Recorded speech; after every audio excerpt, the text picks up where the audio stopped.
my name is Allie Schmidt. This is my dad, Dan. He owns Caitlin's Glass. Thanks, Allie. Things like doors and windows go into making a house. But when it's your home, you expect more, like the great service and selection you'll get from Caitlin's Glass. Vinyl replacement windows from Caitlin's come with a lifetime warranty, including accidental glass breakage replacement. Also ask for custom shower doors and many other products and services. Call 962-1636, locally owned with local employees for nearly 30 years. Caitlin's Glass, the clear choice. Welcome to the BeTempered Podcast, where we explore the art of finding balance in a chaotic world. Join us as we delve into insightful conversations, practical tips, and inspiring stories to help you navigate life's ups and downs with grace and resilience. We're your hosts, Dan Schmidt and Ben Spahr. Let's embark on a journey to live our best lives. This is BeTempered. What's up, everybody? Welcome to the BeTempered Podcast, episode number 56, Dan. 56. There Yes, we sir. go. You got it right. Good job, man. A for effort. Today, we're honored to sit down with Joan Parsons, a woman whose life has been shaped by deep faith, incredible service, and a heart that's been tested and refined through seasons of both great joy and great sorrow. Joan grew up on a farm in Rubble County, Ohio, and through her journey started in rural America. It's taken her across the world. From ministry, work in the deep South, to 7 years in Budapest, Hungary, and eventually back to Georgia, where she lives now. Her story is one of heartbreak and healing, of learning to listen deeply and love well, and of choosing faith in the face of fear. Joan's life is a powerful reminder that God truly wastes nothing, that even in our brokenness, He is near, weaving every part of our story into something beautiful. Whether you're grieving, searching for direction, or simply wondering if you matter, Joan's story will remind you that you're not alone. Her words are powerful, not just because of what she's lived through, but because of the grace and honesty with which she tells it. Joan, welcome to the BeTempered Podcast. Thank you so much for having me. Thanks for making the trek up from Georgia, and you were in Louisville dropping your daughter off. You're going to go back to Louisville. You're a world traveler here.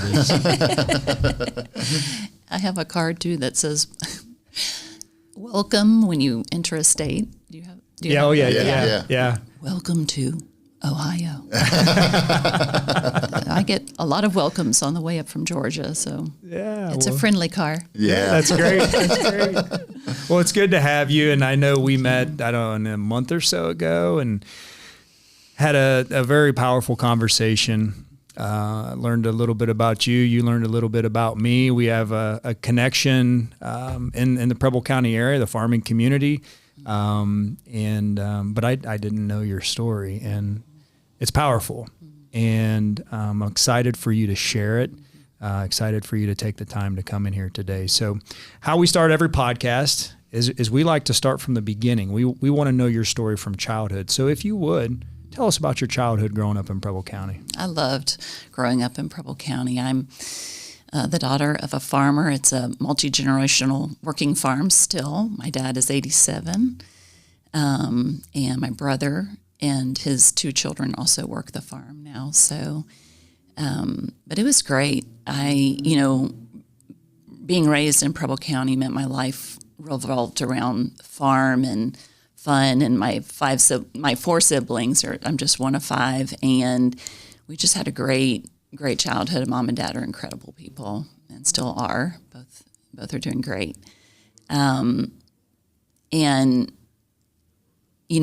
My life revolved around 4-H, honestly. And just life on the farm. And it was a really great time. I had 3 brothers and a sister. So with 3 brothers in a large farmhouse, pranks were common. In fact, when I told my son one of the questions that you had asked, he said, "Please make sure you tell about the time that you flew down the stairs." So tell. So my 2 brothers were standing at the base of the stairs, and I was at the top of my bedroom, and just slightly loud enough, my one brother says to the other brother, which the 3 of us were the only ones home, "Did you hear that?" That's all it took. There were 8 stairs and then a set of like 10. So I flew from the top to the landing, and then I flew 10 stairs down. Just, there were no stairs in between. Just hit the landing, and then midway down, I could see their faces. Like, oh no, how's she going to land this? And it was total prank, you know, and I was so mad. Anyway, they laugh. They still laugh. It's still a story that's told nearly every gathering. So, that's great. A lot of fun. Sibling love. So what'd you do in 4-H? What animals did you show? I showed cattle and lambs, but my specialty was rabbits. Rabbits. Oh boy. No, there's no skill with that. Just, you know. But that was your specialty. That was my specialty. My kids are all involved in 4-H, and I've always, the girls talked about doing horses. I'm like, we're not doing horses because you can't eat them. No. So if you're going to be on the Schmidt farm and you're going to show an animal, I want to come full circle, that circle of life. So you learn all those things. So, and rabbits is one of those things I said, you can show rabbits, but I'm not coming to watch. No. Because that's a brutal show to watch. Watching paint dry. That's just, yeah. But my mom taught me to sew. So sewing in 4-H was kind of my that's great. thing, so. That's great. So great childhood growing up. Talk about school a little bit. Went to Eaton High School, and do you want me to talk about just college and? Sure. Okay. Yeah, go right into that. Well, is this the part you want me to? Sorry, just talk about my family or? Yeah. You can talk about going to school. Talk about your family, what life was like as you got older, and then going into college. Yeah. It's interesting. We did have a very happy-go-lucky childhood. It was a really unique time for our family. But when I was 13, I found myself with one of my parents sitting me down and saying they were going to get divorced. And that turned life upside down.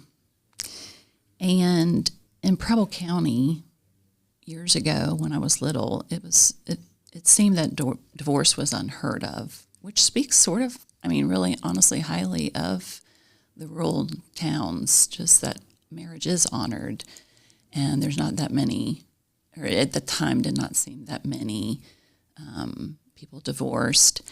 And so for each of us, we all had consequences of how that played itself out. And it was a sad time for us as a family. And I would say that season brought that worst day, but also brought this incredible day in my life.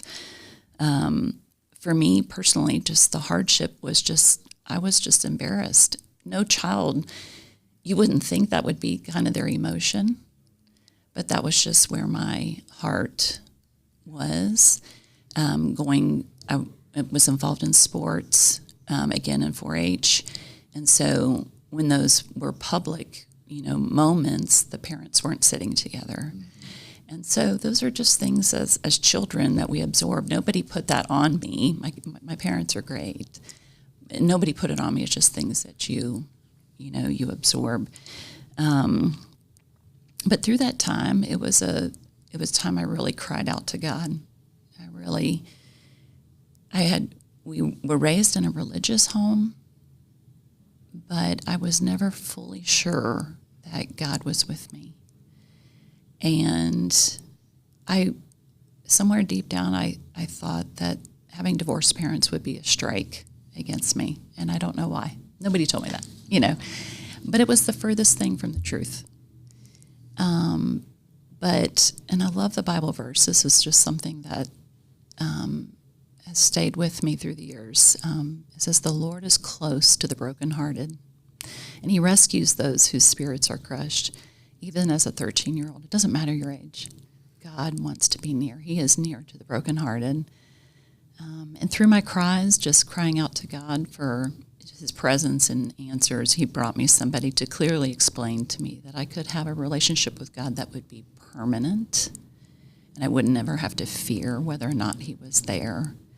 That if I would fully place my faith in his work on the cross, that he would come into my life, forgive me, and never leave me. Those were words of gold. And that was the best day of my life, that I placed my faith in Christ. He came into my life and promised to never leave me. And so even though all children wish, at the moment that their parents were divorced, it still brought the most amazing day for me. And it really did change the trajectory of my life at that point, because it gave me such incredible peace and joy to know that I would forever have Christ in my life and that I would go to heaven. That was a powerful moment for me. That's a powerful story, and I appreciate you being vulnerable with that, because when we had the conversation, you kind of glossed over that a little bit, and we went back and I said, there was something there, because I can tell, and still to this day, I can see it in your eyes that, it was a very impactful time for you. You talk about that powerful transition from, this sorrow, and I'm sure questioning what's going on and why is this happening, and not understanding at a pretty challenging age for any young kid, but especially a young girl at 13. What was there a person, or who was it that made that switch for you or told you that? Is there a specific individual?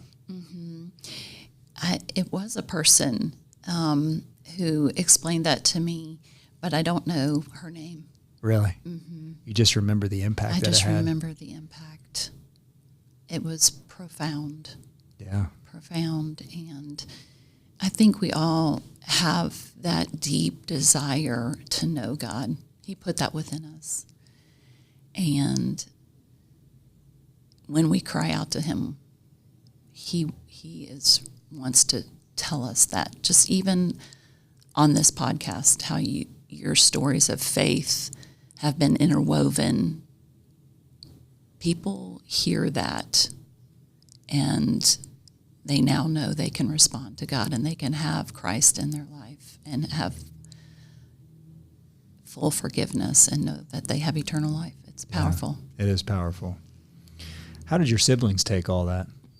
Their divorce, or the divorce, going through that similar time. I know there were different ages, but the different ages were interesting. My sister was in college, and then I had an older brother, and then a brother that was just a couple of years older, and then one younger.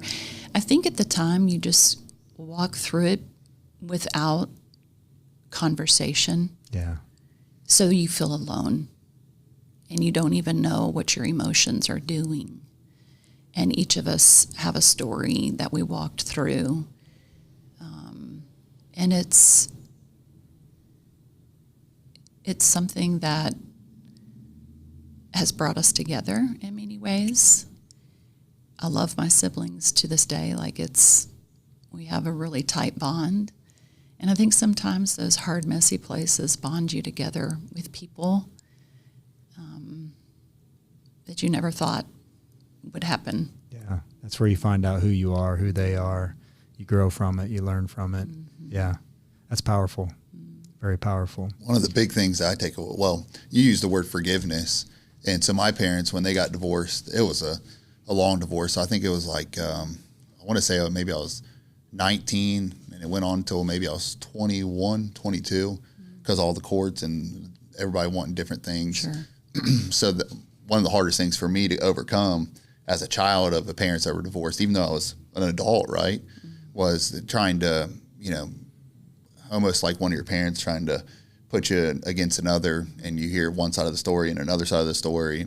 And so we actually got married when our parents were divorced, and it was, dad sitting on this side of the, of the reception hall, mom sitting on this side of the reception hall, and, you could cut the tension with a knife. I mean, it was, and so that was one of the hardest things for me, was forgiveness. I mean, it took a long time, and it was God that did it. I'd go to church on Sunday, and I feel very connected with the Lord, and then all of a sudden it's like, what's the preacher preaching about this weekend? Forgiveness. Boom. You don't think I'm talking about you. And it took a lot of blows where I'm just like, he's not talking to me, not talking to me. And then one of those Sundays I'm just sitting there like, daggone, he's talking to me, So when you said forgiveness, that's kind of what triggered in my mind, though. Yeah. Even though I was, like I said, a grown adult, you still deal with that. I mean, those are the parents that you're modeling your marriage after. You think growing up that everything's good. They're at your sporting events, they're supporting you.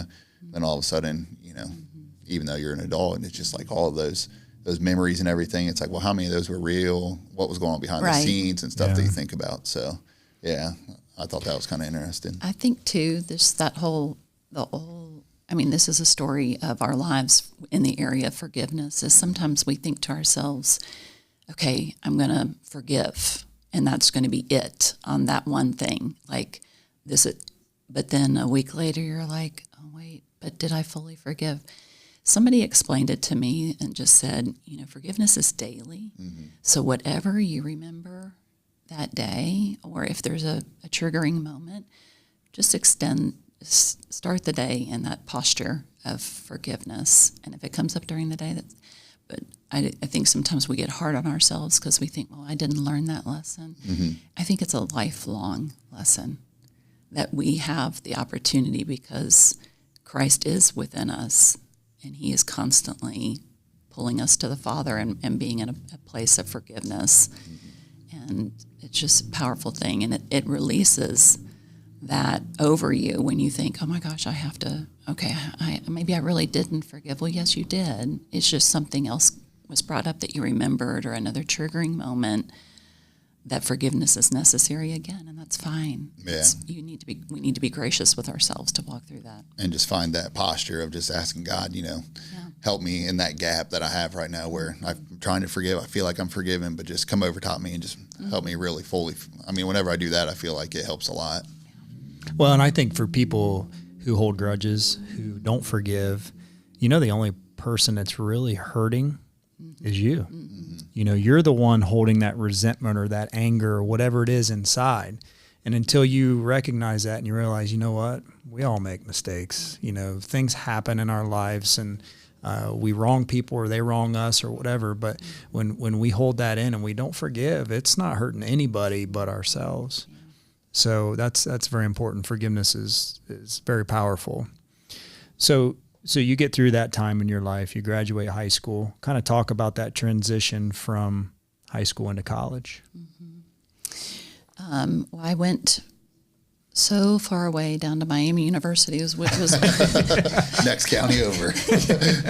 Approximately 7 miles, or maybe a little bit more. But I lived on campus and still was just still a part of a transition too, just moving away from, I moved, even when I was 13 and was in the farmhouse and then I moved to be with mom, and then moving from mom down to college. So it was, it just is different. It is just a different transition. And again, you find yourself in places in college where you're trying to figure out who you are and what you're going to stand for and what you really want your life to count for beyond the education. So who are you among the people you're meeting with? And I was very, very thankful to the Lord to provide. He provided a woman, her name, I do know her name. Her name is Shane Armstrong, and she works with a campus ministry there. And I met her pretty early on in my years at Miami, and she was just a great mentor type person, discipler of people, and I would just say she was probably one that has taught me just really a lifelong desire to love others and care for others. She's a person that is genuinely interested in who you are. And she taught me a lot about the Bible and about walking with God, but I feel like the thing I learned the most with her was how to love and care for others and just be genuinely interested in somebody that's sitting across the table from you, because she did that so much with me. Yeah. Because who is not self-absorbed at 18, 19, 20, well, even today.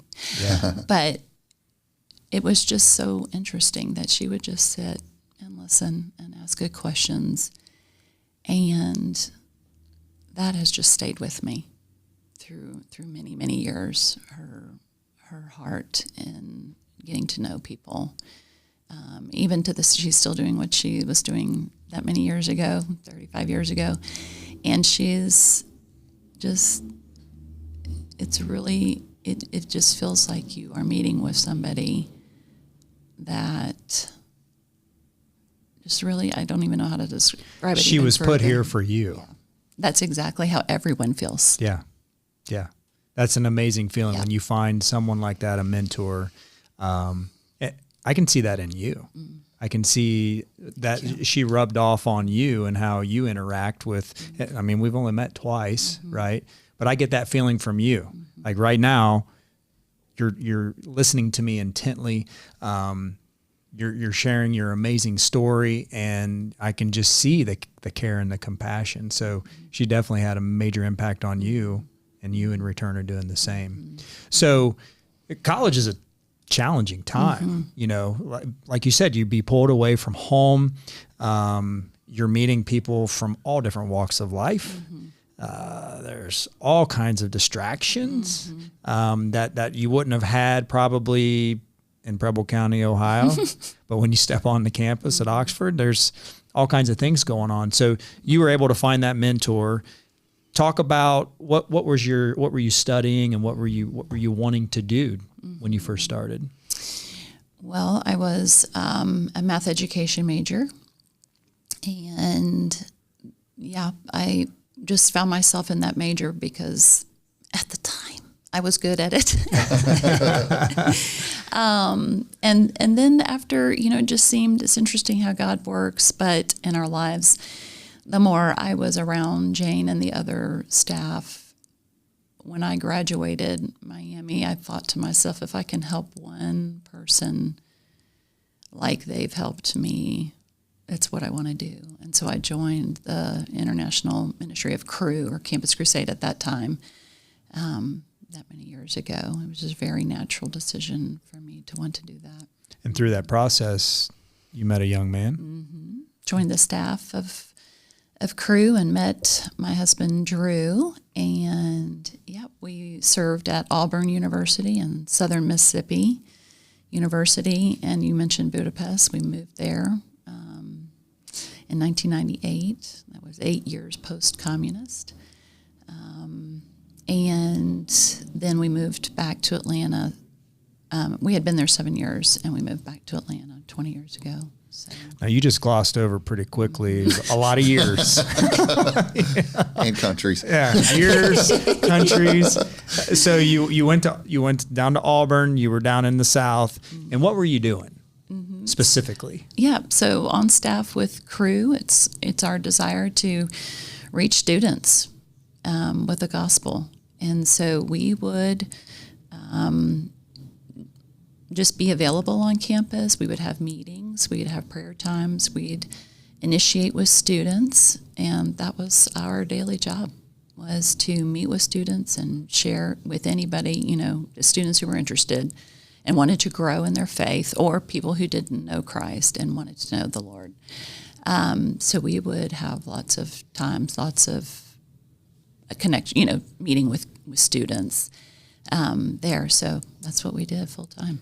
Family? Did you start having a family? Yeah, when we moved to Hattiesburg, Mississippi.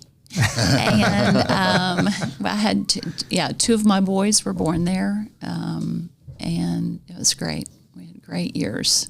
2 at Auburn and then 5 at Southern Miss in Hattiesburg. And then you decide to go to another country. Yes. That's a pretty big deal. Yes. Talk about that decision, what led you to that decision, what that was like. That was an interesting decision. When Drew and I met, and just even in our initial conversations, we both had a heart for overseas. A side note is that I did my student teaching in Wiesbaden, Germany. Very different, I know. Okay. And we would often travel to different places, and we would walk in these beautiful cathedrals, which are incredible. But I would step out of the cathedral and feel so empty, because the cathedral was empty. There was no one there. And we would go back to, Germany where we were staying, and I just thought, who will reach these people? Where is Europe? It just felt very empty. And I just had a huge heart and started praying for Europe and then Eastern Europe at the time. And when I met Drew, I knew he had a heart for overseas. So we sort of already had this heart to go overseas. After having Nate and Grant, life, I don't want to say is complicated, but to move 4 people overseas is different than moving 2 people overseas. Yeah. And we still had this huge heart, but I was so hesitant. I was very, obviously nervous, wanted to, I knew Drew wanted to go, and he was extremely just patient and no expectations. And I knew deep down I wanted to go, but it just felt like there were so many what ifs. And what would life look like with a 2-year-old and a 1-year-old? And I remember I would seek counsel, or I would pray, or I would, listen to our pastor, or whatever it is, just kind of looking for that answer, just looking for that answer. And one day I just sat down with my journal open, and I just said, Lord, I want to hear from you. I just need to hear from you. And it wasn't like a big booming voice in the sky, but it was just certainly an impression of a question. He just simply, very kindly asked, if I have hundreds of people for you to reach in Eastern Europe, do you want to do that?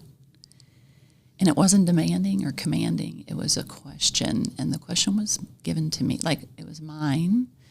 And I was like, okay, that's exactly what I needed to hear. I'm willing to go. And, with that, Drew was, of course, excited, sold our car, sold our house, packed up our earthly belongings, and put it in a container to ship it to Budapest, Hungary. And he was given a great opportunity to serve there. And that was just a big part of it, too. It was just the opportunity that he was given. It was our headquarters. That was Crew's headquarters for all of Eastern Europe. Okay. And so he was asked to give direction to the showing of the Jesus film all over Eastern Europe. That was post-communism. So everyone was open to what even the West was saying. So they wanted to hear. They had not been taught anything about the Bible or about Christ. So anyway, the opportunity was incredible that he was given and to step in. And mind you, at the time, I think he was 30 years old. And so it was just a huge step of faith. Yeah. And God met us every step of the way. So, and more. I mean, I think he just takes those servants who know they can't, really. We didn't have the education or the know-how or all that, anything to really accomplish something so big. And he's like, I'm ready to use this person who knows that they know they can't really do this on their own. But they've got the faith to do it. They've got the faith to do it. And to take that step. Yeah. That's amazing. So you get over there. Mm-hmm. Now talk about that transition, because that had to be a little different. Oh, my gosh. Well, of course, I mean, I think we had this joke there was a small missionary community, which was great, but we had many of the wives or moms would have this like small sentence to their husband, if I hate it here, can we go home?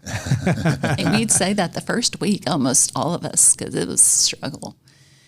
And there were no large stores, no spaghetti sauce in a jar. I mean, everything was from scratch. There's no Walmart. There's no library of English books. So a 2-year-old and a 1-year-old just every little convenience you can think of was taken away. And so we just, there were some really hard times. And I would say I landed in a season of anxiety.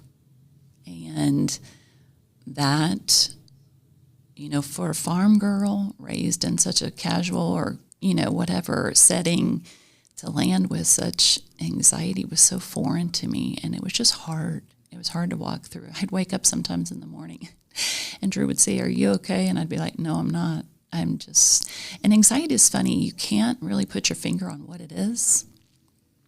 You just know that there's this ongoing anxious feeling. And as God always does, and you cries out to him. Of course, there were many verses and things that he gave me, which were very, very reassuring. But he also gave me another mom who was probably 10, 15 years older than me, Margie Mortensen. I still even remember this conversation to this day. But I just said, what do you do? How do you face this? How do you deal with this? And she said, I'm going to tell you something that my grandmother taught me. And she said, it's not overly complicated. She just said, if you can know that 3 things, that you have someone to love, and someone loves you, and you have something to look forward to, those will carry you through any day. And that's exactly what I needed. It wasn't like this massive, thing. And over time, my anxiety subsided. It's not an overnight thing. Right. Anxiety doesn't do that. It's a daily renewing of your mind, reminding yourself what's true. And then those 3 things were really simple to me, but I was able, my mind, my heart, my emotions were able to kind of go there. And even if it's a simple little thing every day to look forward to, I decided I'd take a walk with the boys. Every day was a walk to the little store. And, just one little thing. And then it was every week we looked forward to something. And then once a month we tried to plan something that we'd look forward to. It just was a really simple time, but something that was really important. I think it's a good thing for your audience to know too. We talk about that a lot, is just taking that step. Mm-hmm. When times are tough, when you've got anxiety, you've got stress, you just made a humongous life-changing mm-hmm.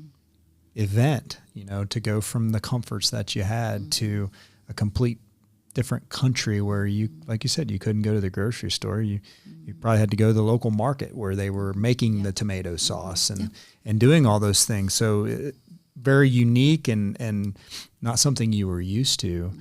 but through that conversation, you recognize that if I just take that step mm-hmm. every day, mm-hmm. that eventually I'll start stacking those wins mm-hmm. and things will be okay. And that's hard for a lot of people. I think taking that step is the hardest part, that first step. I agree. So that's very powerful. Thank you for sharing that. Mm-hmm. So you've had a lot of influences through that time, but you didn't run home. You stayed there. Yeah, I did. So you stayed there. So obviously you started to have an impact. Your family started to have an impact. Mm-hmm. And your family grew. Mm-hmm. So talk about that a little bit as you were into those years living over there. Well, we made a 2-year commitment, and we stayed 7. So that's how it goes sometimes. But Nate and Grant were growing up, and we wanted, we felt like our family wasn't finished. That's what I'd just say. And then Zach and Claire were born there, and that was crazy. And now I look back and think, what did I do? But it was a great experience. And side note is that I had 5 nights in the hospital for $800. So that was, wow. It was like the Hampton Inn. But it was a good experience there. And the impact was nothing short of incredible.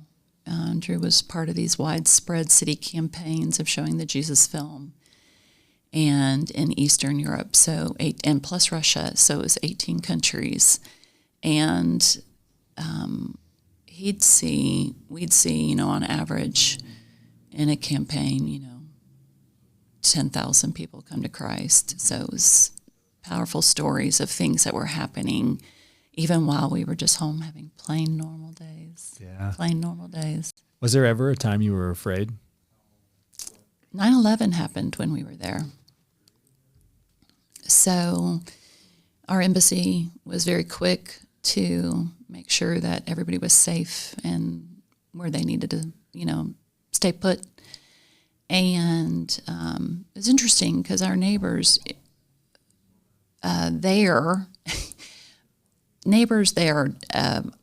nobody welcomed us with warm muffins. No one. The homes are gated to the street, completely surrounded. So they themselves don't trust each other. Again, post-communism. They could never trust one another, ever. And so even then, do we trust the Americans moving in? Never. But I remember our most difficult neighbor there came across the day that happened, and he stuck out his hand. And in his very broken, he knew 2 words, like he just said, "I'm sorry." He stuck out his hand. And that was it was a unique moment. I would say we definitely were fearful at that point, told to stay low just as far as our physical safety. But yeah, that was an interesting time. Yeah, especially with 4 kids. Yeah. In another country, seeing your home country attacked. The unknowns with all that I can imagine that was pretty stressful. So you are there for 7 years, and you finally decide to come back to the States, right? Talk about that decision and the challenges or the excitement or how you felt during that time. Yeah, I mean, I was very excited when we made the decision to move back. I was ready to be a little bit closer to family, and we had done just enough little research about missionary kids that having a home culture is really important. Whether it's right or wrong, we wanted them to be Americans, not necessarily Hungarians. And so we just we just knew Nate was going to be going into the 4th grade and so on. We knew that we wanted their primary culture to be the American culture. And so we made that decision, to come back at that point. And I remember actually vividly, like, saying the Pledge of Allegiance or singing the Star Spangled Banner, whatever. I just cried. Now, also, the unique thing is, like, right around 9/11, we all had that, didn't we? We all had that sense. Yeah. And so we actually had missed a huge part of American culture where you all connected on levels we never did. And so we were sensitive in moving back and understanding that about where people were. But, we were very glad to be back. We put our boys in baseball, little league or whatever. I was also the mom that cried when she saw her boys in their first little uniforms. And because those are just things that I grew up with and I wanted them to have. That's what we do. So there were some really sweet times of our transition back, and very, very grateful. Where did you move back to? Marietta, Georgia. Georgia. And I've been in the same house ever since, 20 years. Yeah. So. Yeah. So family's growing. You're back in the States. Life's pretty good. Still kind of doing the same mission work, right? In Marietta, and Drew's still doing the same thing. Mm-hmm. Yeah. So kind of talk about that progression as the kids are growing, as life's. I'm sure life's a lot faster back here than it was over there. Yeah. So that kind of transition, and as the kids are growing, and then what life's like at that time in your life. Yeah, in 2007, my youngest got on the yellow school bus. Mind you, they had never seen a yellow school bus, right? When we first moved back, didn't know what a blizzard was at, Dairy Queen, all the things that you think are normal. But, they transition really fast, kids do. And then when my youngest went to kindergarten, I remember just at that bus stop looking back at my house, and it was, empty. They were at school, and I thought to myself, I'm not made to just sit inside and make meal plans and clean, which is great. That's great. But I sensed God wanted me to do something bigger, and He had been putting on my heart to lead a neighborhood Bible study at the time, and as God does in His unique way, He introduced me to who's now my director. We're very good friends, co-leaders in what we do. But her name is Debbie McGoldrick, and she shared with me how she had had a ministry for about 25 years at the time when we met in her neighborhood. And it wasn't cookie cutter, made into certain looking things, but it was just amazing to hear her story of the different things and the different people that she was able to connect with and talk to. And I was hooked. I was like, I think this is exactly what God has for me, whatever that might look like in my own neighborhood. And again, like Jane that I mentioned at the very beginning, she was very kind, warm-hearted, gentle. Again, a person that you enjoy. I mean, we are dearest of friends. We co-do this, what we do now together.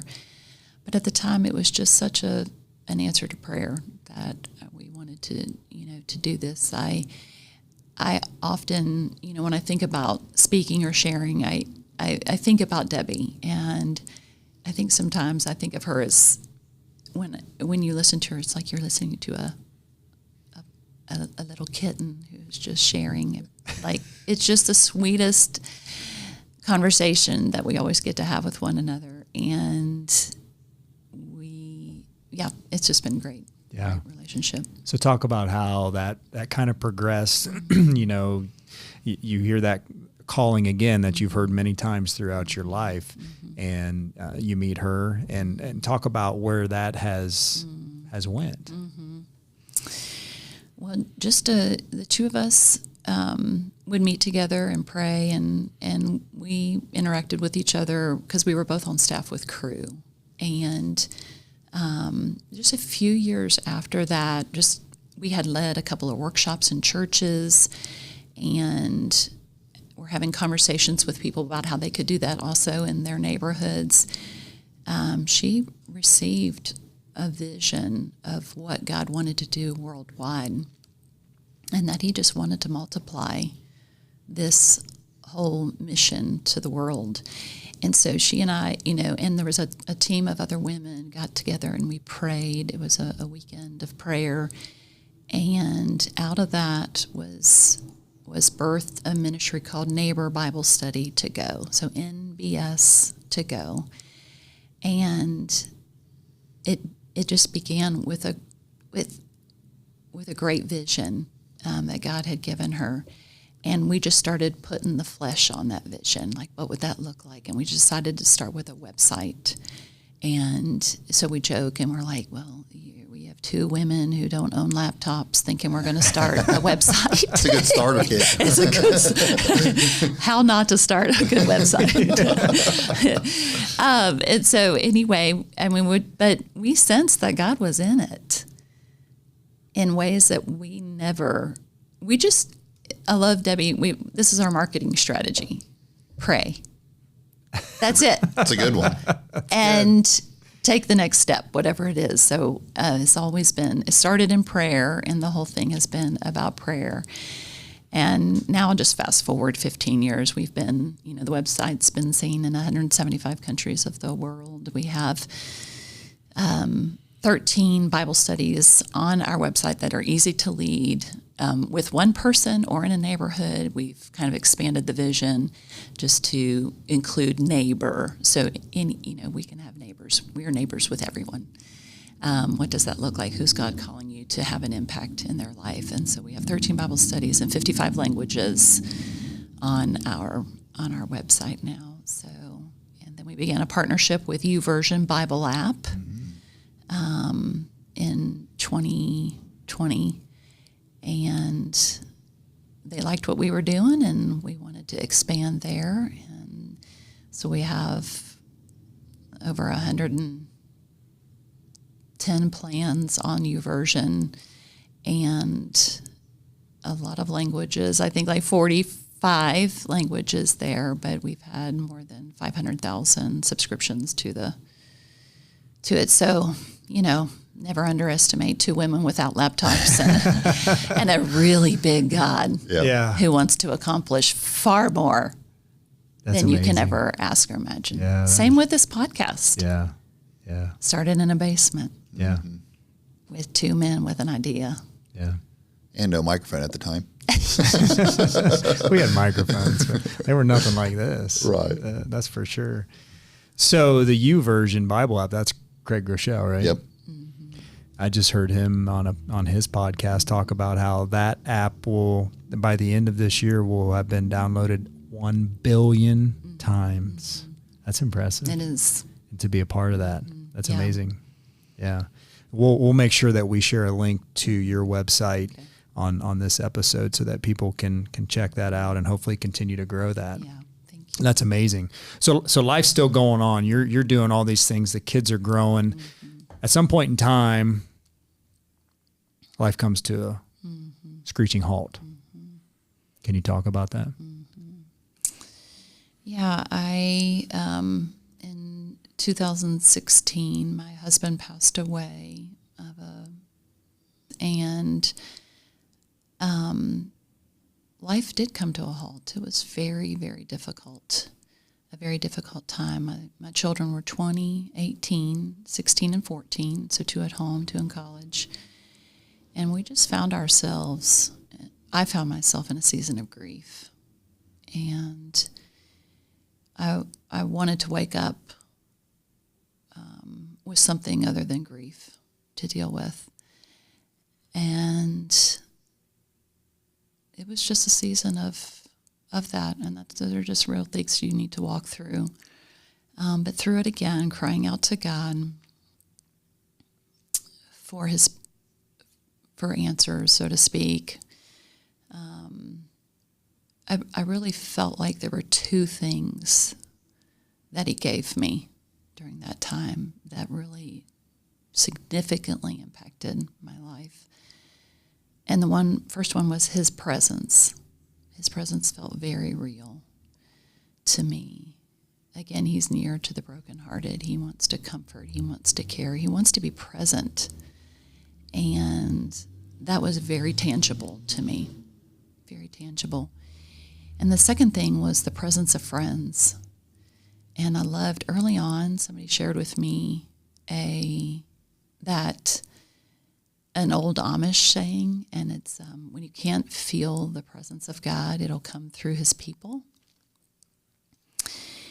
And that was really powerful to me. It's also been said, and this is just one of those really hard things too, is a widow or widower will experience like 72% of their community will disappear or be gone, and 28% will stay around. And I would say that's true. That was true. It was hard. But the 28 simply, I don't know how God works math, but it became 1,000%. You know, that 28% stepped in and were just really amazing in my life. And again, like I wouldn't be who I am without walking through that experience and having them with me. One of my husband's name was Drew. Drew, he, one of his dear friends and his wife just immediately called, "What do you need? What does your house need?" They were very instrumental in making sure everything in my house was fine and okay.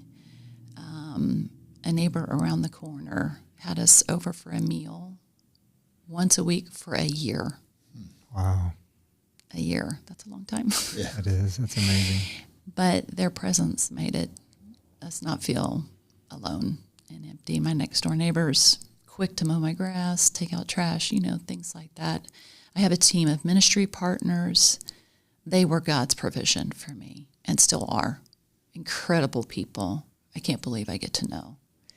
And so that's just been an amazing, like the worst day and best day. Like it's just so hard to walk through that. And yet God's provision and all of that has been incredible through that. Have you heard that? I don't know if it's an illustration or it's just the reality of a Clydesdale can pull 8,000 pounds, but 2 of them together can pull 30,000. So the power of people next to you and walking through life gives you way more strength than you can do on your own. And that it was just such a picture of that time for me and my kids. They were very cared for in the time. So, thank you for sharing that.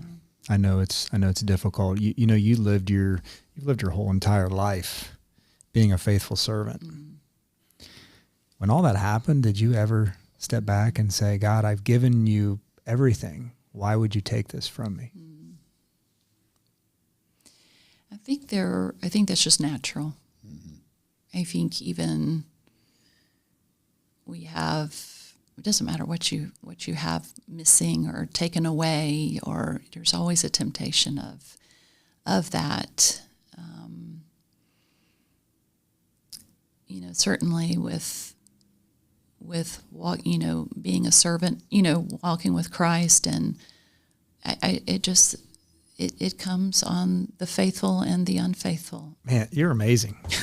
I mean, you are amazing. It's you have an amazing story. I can't imagine going through that, navigating that, and you know, still continuing that faith as strong as you did, because not only were you dealing with that loss, but you got 4 kids who lost their dad.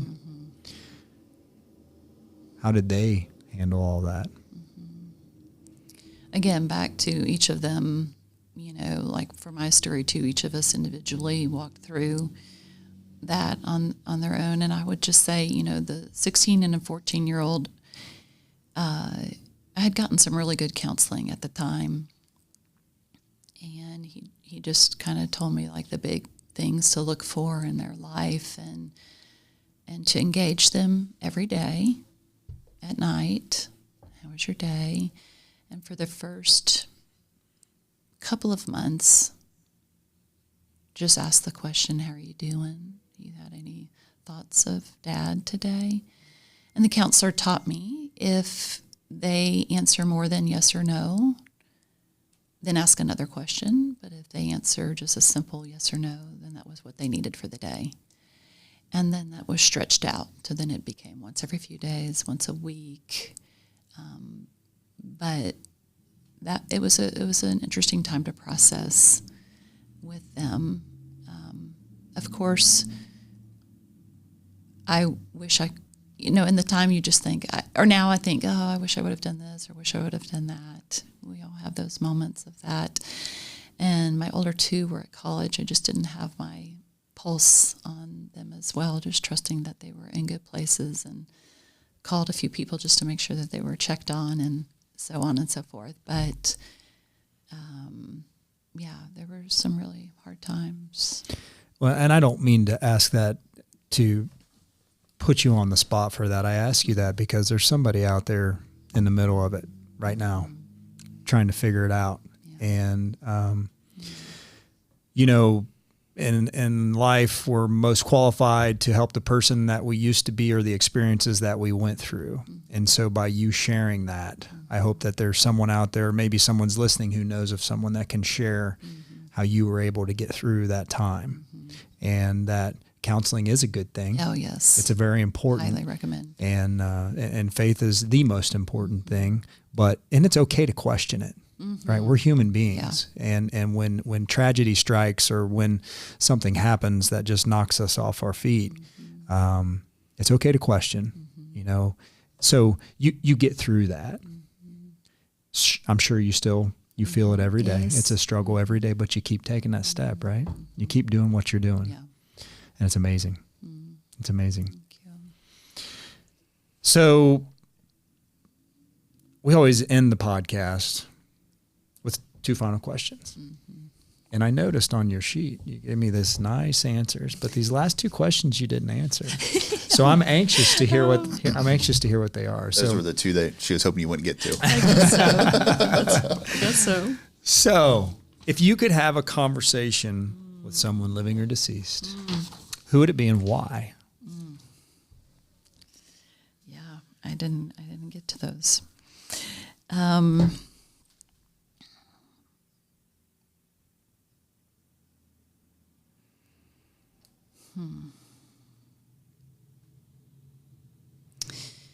A book that I've read recently is a book by about her life, Elizabeth Elliot, and her husband Jim was killed at the hands of the people he was trying to reach in his 20s. He was 20 years old, and they had just been married a year and a half.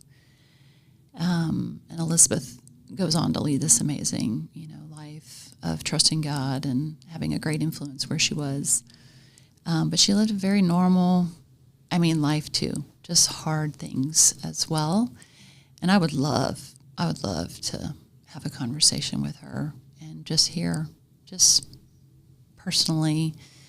And she passed away a few years ago, I think. And so I think she'd just be a really powerful person. I think it's really important for all of us to try to find people who are 10 years ahead of us and 20 years ahead of us and sit down and have conversations and just ask the questions like, how'd you do this? Or what do you wish you knew 10 years ago? How would you encourage me in this season? We all have seasons, and I think that's just so important to try to find those mentor type people in our lives. So, well, the old Chinese proverb, if you want to know the road ahead, ask the people coming back. Yeah, I think that's important, and I think it's important for the young people especially, and even adults our age. Don't be afraid to talk to those older people and who have been through who knows what, right? Whatever seasons of life that they're in and whatever experiences they face, because everybody handles things differently, and it can give you a different perspective on life and how to handle a situation that you might be in. So I think that's a very important point. So, last question. You've done great. You're amazing. You talked about that the purring kitty cat that your friend. I told you earlier. That's you. Oh, it's a very soothing voice. Are there any closing thoughts, words of wisdom, a Bible verse, anything when you're in those challenging times that helps you get through? Anything you can think of? Well, one thing I also wanted to mention that I really love is this whole idea of our hearts flourishing. And I think we all want those amazing Instagram days, or to post something. We all think for some reason that our everyday should be like that, but it's not. It's not. We might hopefully get one once a year, or whatever. And I think I took this seminary class. This man, Mark Furtado, just talked to us about flourishing, and flourishing actually can happen every day. And it's something that God has really wired our hearts to want to experience every day. And I love that God's word talks about that in Psalm 1. He wants us to be like a tree planted by streams of living water. Living water. That's so powerful. And he wants us to live that out every day, regardless of what we're going through. And I think, too, just, a note to say to your audience as well, like I think even at the beginning of my story, if anyone finds themselves in a place of embarrassment or shame because of somebody else's actions, my encouragement would be just to run to God, run to Him, and also reach out to this podcast, reach out to somebody. Somebody wants to help you through that time that you're going through, whatever it is that you're facing, any hurt or pain or anything. Don't do it alone. It's very important to call someone. And if there's no one to call here. There you go. Call someone here. Yeah, that's great advice. How can people learn more about you? I know you kind of talked about your website, maybe give that again. But if somebody wants to reach out, I don't expect you to give your cell phone number. Yeah. But are you on social media? Can people find you that way if they want to just tell you thank you? Mm-hmm. Yeah. Joan V. Parsons on Instagram. And yes, the website again is nbs2go.com.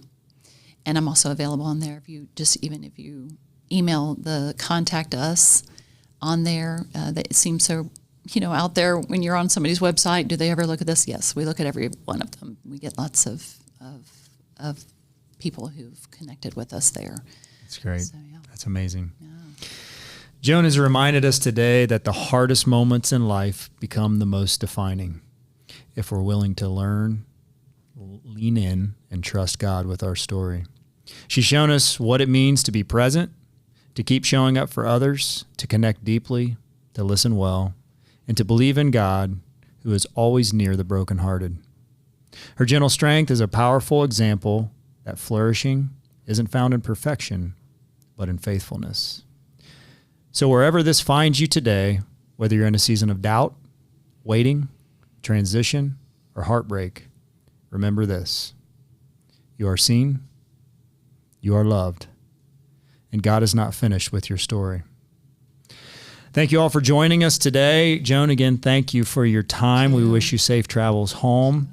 And please remember to continue to share our show. There's someone out there who can be impacted by Joan's story. So please share that and go out and be tempered. Hi, my name is Allie Schmidt. This is my dad, Dan. He owns Caitlin's Glass. Thanks, Allie. Things like doors and windows go into making a house. But when it's your home, you expect more, like the great service and selection you'll get from Caitlin's Glass. Vinyl replacement windows from Caitlin's come with a lifetime warranty, including accidental glass breakage replacement. Also ask for custom shower doors and many other products and services. Call 962-1636, locally owned with local employees for nearly 30 years. Caitlin's Glass, the clear choice.